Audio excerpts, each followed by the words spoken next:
Hi, good afternoon. It's Gene from maverickstar Observatory. Firstly, I'd like to thank those people that have been supporting me over the last few days with some financial support for the observatory, trying to keep us, on track on, our major topic here, which is the pole shift news. Getting equipment out there into the field. I want to say also, it's not easy. I've sent out quite a lot of messages to people on YouTube who've got channels in these countries where we're trying to get our equipment into, and if you've been following the channel, it's like South America, Brazil and Russia.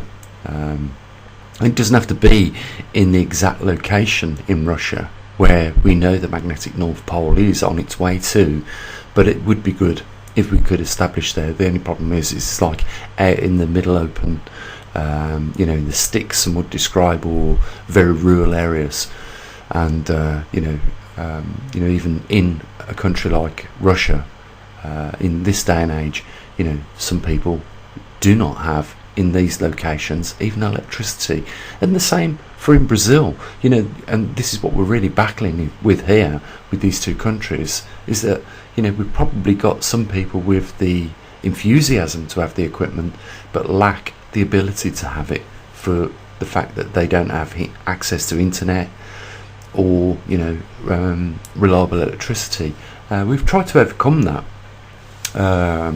by offering an emergency like backup battery power for the magnetometer and the muon detectors that we want to get in these locations. But just to keep you informed, it's not easy. I would love to tell you next week that we have secured locations for both these regions, but we're just frustratingly not being able to do that. The reason why we're looking at Yanis here is because on top of the anomaly that we're facing for the first time, humanity, which in my view is the crescential anomaly, because it is definitely adversely affecting the climate on our planet, and we know that climate change is taking place. You can't deny it. We're not talking global warming, because if we look over the 6,000 year record, we are declining in temperatures on the planet. So CO2 isn't driving up global temperatures. We know that for a fact. But the reason why I wanted to, if you've got the luxury today, maybe an hour or two, just give Yanis this video, search it. Capital is devouring democracy. A little look, and I want to pick up on this tomorrow and discuss it with you guys. I've got some root ideas with regards to what Yanis is talking about, and if we are to try and resolve some of our issues in these difficult times, then I think we need to educate ourselves as to how the world is working. And Yanis is given in my view an excellent take on all these things, and he gets asked some difficult questions at the end of it, and it's well worth listening to those as well, the way he delivers on those answers. He used to be the Greek president or prime minister at the time, and I think he later resigned because he realised he couldn't change anything for anyone, and at the time Greek had declared itself bankrupt. And this is a sad thing, because there are people in Greece just as much as there are the rest of the world. And I've had personal experience when being in Spain about 5 years ago, witnessing elderly people going through the bins for food. And what Yanis was really trying to do was help those people that during this financial collapse of Greece secure at least a livable pension. We're talking about the most vulnerable people in Greece, and not just in Greece. This is something that is being passed around like a baton in a relay race around the world. And there has got to be a stopping point of all this, and there has to be a realisation globally. When that happens, we need to focus on, resolving the problems. And I think Yanis does at the end deliver, a route for doing that. And this is something that is affecting us coincidentally with all the other anomalies that we deal with, like climate change, the pole reversal, the lack of responsibility for stewardness on this planet, and us being the intelligent species but not acting intelligently. And I'm going to be talking tomorrow about just the fact that we have oceans, as we already know this. We have oceans separating 6 or so continents on this planet. But I'm going to leave the until tomorrow's video, because I want to really pick up on this point. And I think if we are really going to, I'm going to give you a little bit of a teaser here.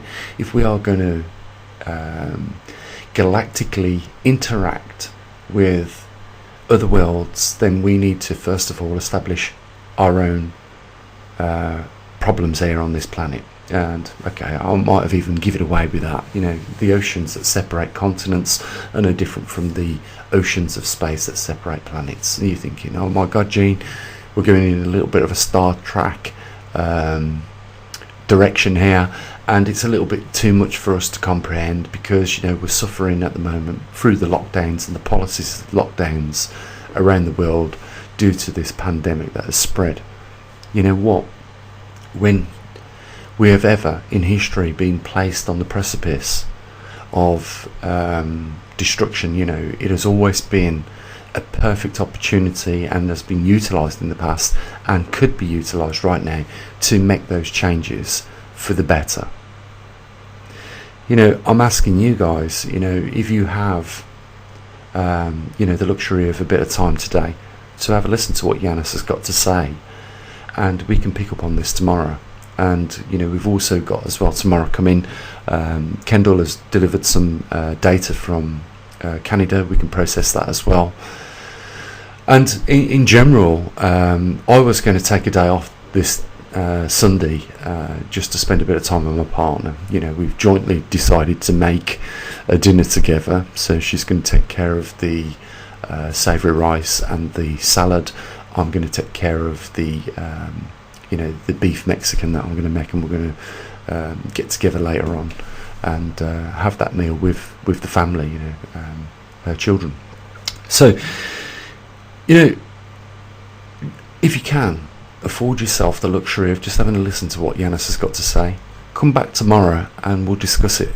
And just be open-minded.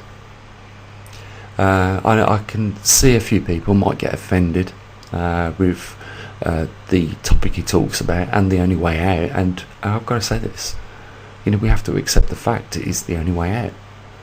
And I could talk about zebras not being able to breed with horses, and some of you might understand what I'm getting at there, but at the end of the day, we're all human beings. It doesn't matter what continent we live on. And I think that jointly all our hopes and dreams for the future are pretty much coincided and aligned, and what we need to do is work out a way where we can put this interaction and for heaven's sake save our pensioners, whichever country they live in, from having to go through bins in order to secure some food for themselves. This is not the way forward to treat the people that have worked all their lives. To give them nothing back is just completely wrong. And also equally to leave our children of the future, who are going to be the future stewards of this planet, no opportunities, is equally wrong. And there needs to be a contingency plan put in place where these things can happen, and not selfishly just for one country, but for the entire human species. And I believe if we can do that, we can also extend it to the millions of other biodiversities on this planet. So that's what I wanted to do today, just leave you with that. I'm not officially supposed to be doing any videos. I did promise my partner that I wasn't going to do that. My time was hers today, and the family. So I'll leave you with that, and hope that you do watch Yanis and come back tomorrow and hear a little bit more in depth about what I think we should be doing, and also more importantly focus on the data that we've got from one of our superstars over there in Canada, who's collected that for us. It's our recent station in Canada, and we want to be focusing on that because it is one of the rapid changing geomagnetic intensities of our planet, and we suspect it is going to continue in the trend that it has, in declining in intensity. And at the same time, we're going to be watching that intensity over Russia, just below the Arctic Circle, increase intensity. So guys, spend some time with your family, and enjoy this day, and I'll be back tomorrow. And the only other thing I can ask you guys for, if you can do it, is help support the observatory with a little bit of finance. This is one of our worst times of the year, and we are being pummeled on top of that with the policies and the implications of this pandemic, whether people believe it or not. It is adversely affecting us. So we really appreciate a little bit of support to keep us going. That's the bottom line. And on that, there's no really reason to go on today any more than what I have, other than just say, have an amazing time, love your families, and I'll be back with you tomorrow. I do stand side by side with you guys. I really need you to know that. You do have an ally here at the observatory that is interested in delivering truth with scientific fact, using scientific method. So I'll say what I usually do. As always, bye for now.